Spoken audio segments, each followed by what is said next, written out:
What's up, y'all? I don't know what's going on with YouTube, but I probably say for the last 4 days, I've been trying to upload some COVID-19 information, strictly about myself, my personal experience, everything that I went through, and I don't know. It just hasn't been uploaded. So I'm gonna do it again. I'm gonna try to force it. So I'm gonna show you some. Matter of fact, you know what? I'm gonna pull up some information that I personally, recorded myself, documented myself. To be honest with you, a lot of this is just for my family and friends. Excuse me. Is that a cough from Corona, or is that just a clear in my throat? At this current stage, I don't know. But what I will do is I'm going to show you on my screen, kind of, it's gonna be real ghetto. Let's just keep it real. It's gonna, I ain't trying to do the whole, but and I'm not editing it at all. So I'm gonna pull up on my screen. I'm gonna flip it to the screen. And I'm hoping that it looks good. And so it's gotta have to look like that for you to get everything.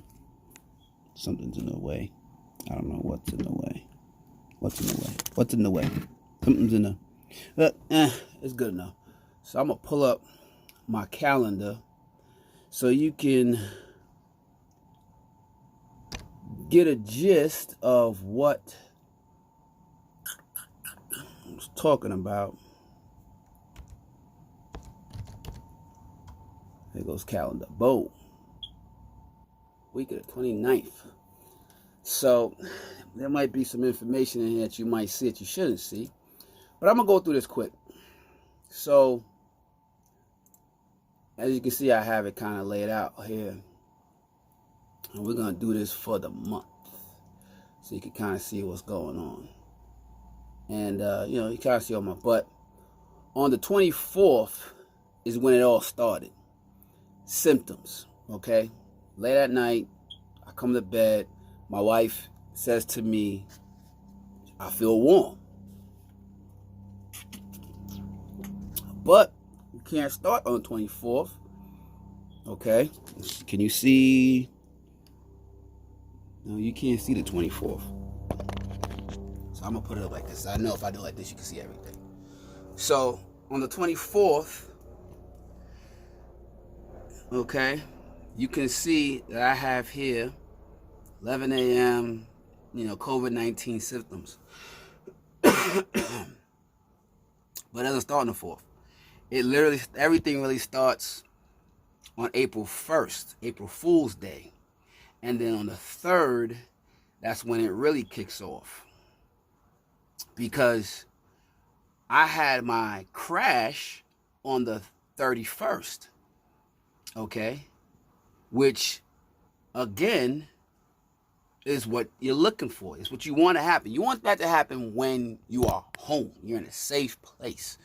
Okay? And I'm talking about that crash where your body just basically you don't want to eat anymore. Okay? Like, you don't want to eat, can't eat, barely eating. For everybody it's different. That's the reason why this thing is so crazy. So, on the 31st, I didn't go to work. As you can see here, took day off for work. I've been home from work since the 31st. Okay, but you see how I got this here? I only know about this by the time, I only know about what's going on the 24th by the time I get to April 3rd. Okay, by the time I get to April 3rd, I'm able to now backtrack everything that done happened to me and kind of link it all together. Because I'm communicating with my family through text message across America, that on Wednesday, Thursday, Friday, Saturday, I'm feeling funny. Not sick, Not anything. Friends are telling me, oh, Diddy, you got allergies. You got this around this time. Remember, you did a party and you was sick. You didn't feel your hands were shaking and all that. That was the flu, or that was whatever bug you had, and it was done by the time you got back. I drove to Virginia, okay, with whatever bug was in me, because I'm not the type of person that gets a flu shot. So you already know what that means. So we got to go forward. So April 1st, I go get checked out at a medical center, one of these emergency pop-up clinics, where you don't have to go through the whole loop-de-loop. But if it's not your primary doctor, you're paying a much bigger fee. Okay? And then they tell me I got to go get checked out. So I go to Eastern Hospital, where they literally have like an undercover COVID-19 testing. So they tell me within a week, I'll have my results. As of April 1st, I'm on a minimum 7-day quarantine. Okay? Until my results come back, whether it will be past that or the 8th, I'm able to go back to work. The following week, Wednesday. On the 3rd, I get my results, but not easy. Okay? Not easy at all.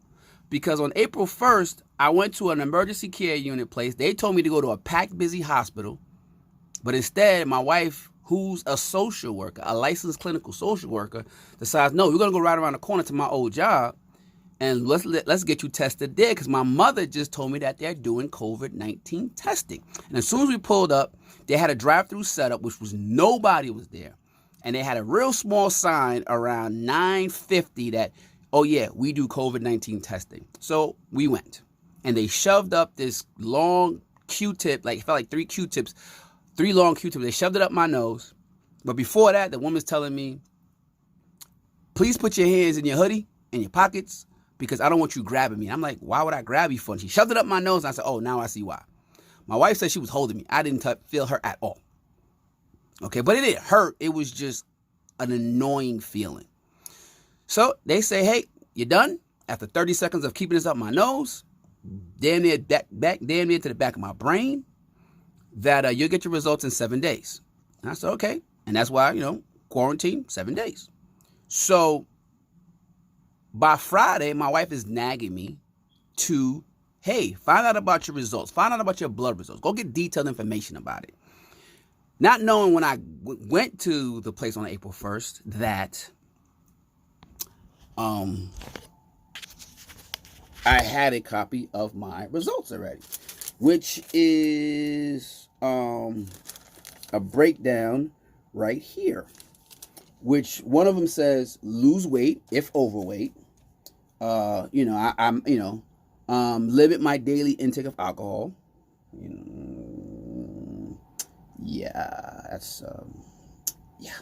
I can't. I'm not drunk. Increase my, physical activity 30 to 45 minutes a day, reduce sodium, all real basic stuff, nothing. So anyway, on April 3rd, I get my results. I call her, hey, can I get some detailed breakdown of my blood results? She's like, sure, give me an hour. She calls back. Your blood came back good. No signs of diabetes, no clotting, no this, no that. And I said, great.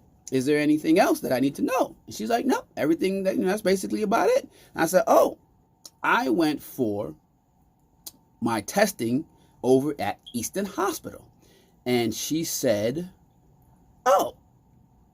And I said, they are supposed to get the results to you guys. And she said, oh, okay. And that was basically it for the conversation. She was like, oh, okay, well, when we, not even when we get it, we'll let you know. It's like, oh, okay. So my wife's standing next to me. She grabs the phone and says, yes, on April 1st, we went to Eastern Hospital. He got tested. They would not test me. And they said that the results would be sent to you, and you would call me to let me know what the results are. And the lady said, oh, they did? They didn't call you? Oh, let me check to see if your results are here. And mind you, when I went to this patient care unit place on April 1st, I didn't really have a cough. I could count how many times I coughed. But the doctor that was checking me, he had a very strange, constant clearing of his throat. We'll leave it like that. Which, in my eyes, my opinion, not a fact, he was coughing.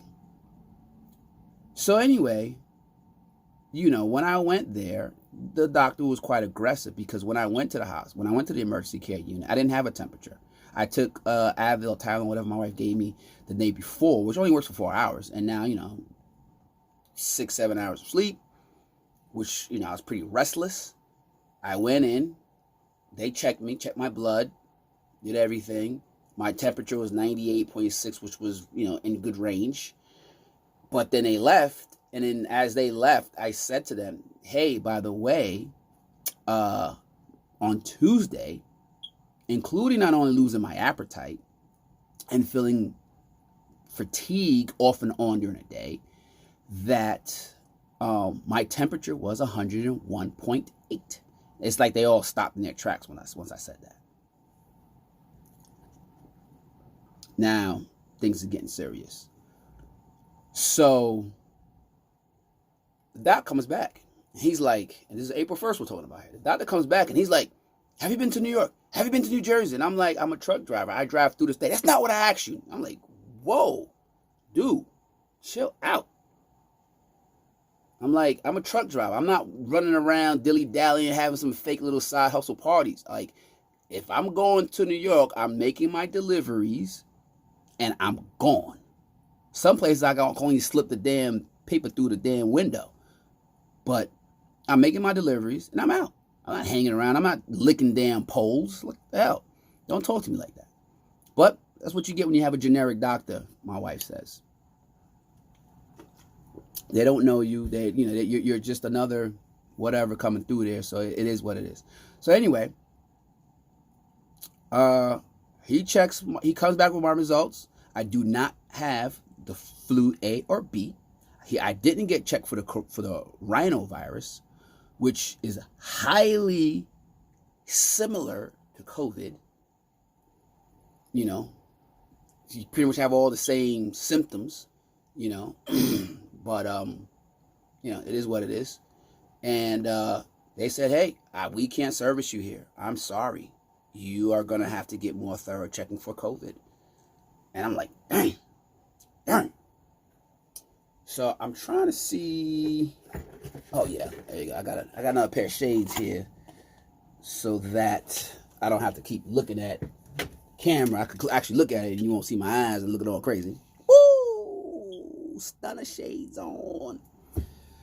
So anyway, and these are polarized, so they messes up my screen. So anyway, up here looking like a bootleg Wyclef